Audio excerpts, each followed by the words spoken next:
per me, anche io. Allora, se, come hai detto, questo sarà solo 5 minuti, Sì, ma d'accordo. non di più. Sì, è sul tema che abbiamo già parlato, no? Su questo caso di George Floyd negli Stati Uniti, che è un caso molto, molto triste, la sua morte, però più di quello, i proteste e dimostrazioni che sono nate per questo anche in altri paesi, no? Non solo negli Stati Uniti. Sì. Quindi volevo chiedere da prima quanto grande la vede il problema di razzismo nel mondo, che è ovviamente in luce forte negli Stati Uniti in questo momento, però in tutto il mondo, quanto grave è come un problema e come possiamo superarla.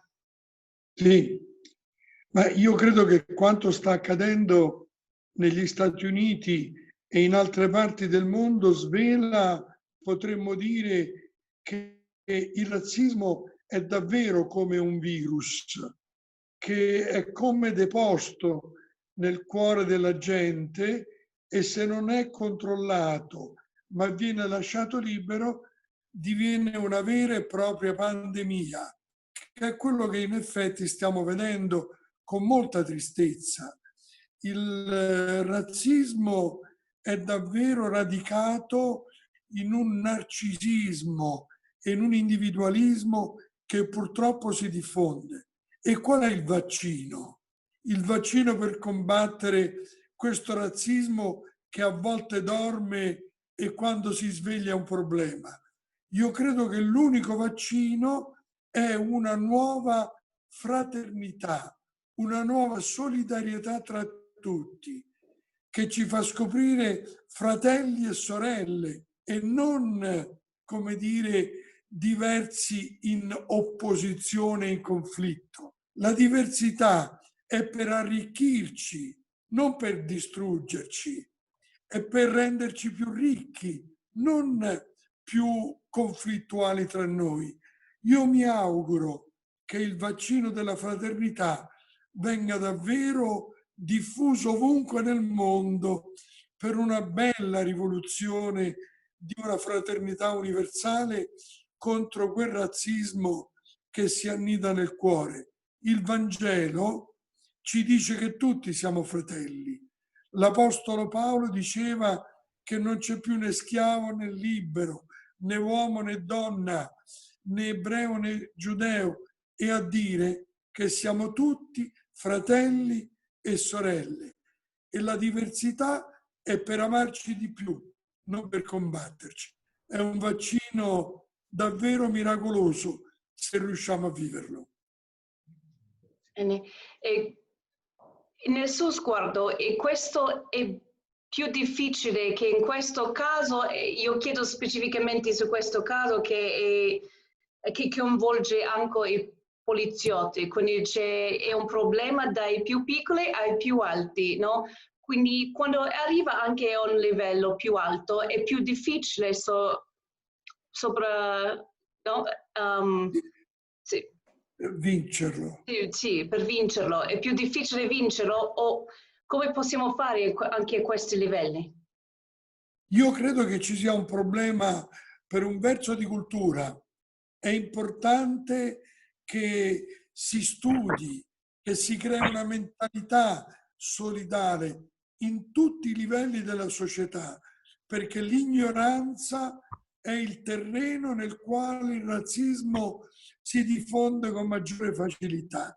In questo senso c'è bisogno di insegnarlo nelle scuole, fin da bambini, di comunicarselo all'interno delle classi governanti, dei dirigenti, anche della stessa polizia, delle stesse forze armate, anche perché un antidoto all'ignoranza è appunto la conoscenza. E in questo è importante anche, se mi permette, un sussulto spirituale. Le chiese, le religioni debbono intervenire di più, mostrando che Dio è padre di tutti e non fa preferenze di persone. Quindi cultura e spiritualità sono le due dimensioni che nei giovani, negli adulti e anche nei più anziani debbono essere diffuse nel miglior modo possibile e nel più largo modo possibile. Quindi la Chiesa, secondo lei, ha un ruolo specifico da giocare in questo? Io credo che la Chiesa ha un grandissimo compito e a mio avviso deve, come dire, deve essere ancora più creativa e ancora più audace. Oggi c'è bisogno che la Chiesa alzi una voce profetica, sia più forte, perché il deserto si sta facendo ancora più arduo. Per questo la Chiesa deve diventare un po' come Giovanni Battista o Gesù all'inizio della predicazione e chiedere a tutti di convertirsi perché il regno di una nuova fraternità è vicino. E un'ultima domanda, se posso.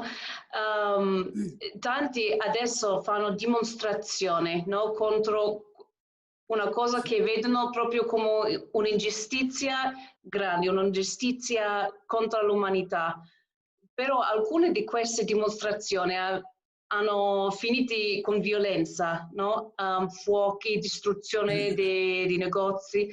Come si può dimostrare proprio contro una ingiustizia, ma evitando questa tendenza alla violenza, emozioni che vengono? Dice l'Apostolo Paolo che il male si vince con il bene, non con un altro male, che la violenza si sconfigge con la non violenza, non con una violenza ulteriore. Voi negli Stati Uniti c'è il grandissimo esempio di Martin Luther King, ma in India quello di Gandhi. In Italia, a Roma, abbiamo avuto Giovanni Paolo II, che ha perdonato chi gli ha sparato contro. Ecco perché io credo che la forza della Chiesa, del Vangelo e anche del messaggio delle altre religioni deve essere più forte quest'oggi e dire a tutti che con la violenza si aumenta il razzismo, non lo si distrugge. Con la violenza si aumenta l'odio, non lo si diminuisce. Per questo è indispensabile una maggiore forza della Chiesa e anche della cultura a tutti i livelli. Grazie Eccellenza per il suo tempo, lo apprezzo veramente. Grazie e un saluto a tutti.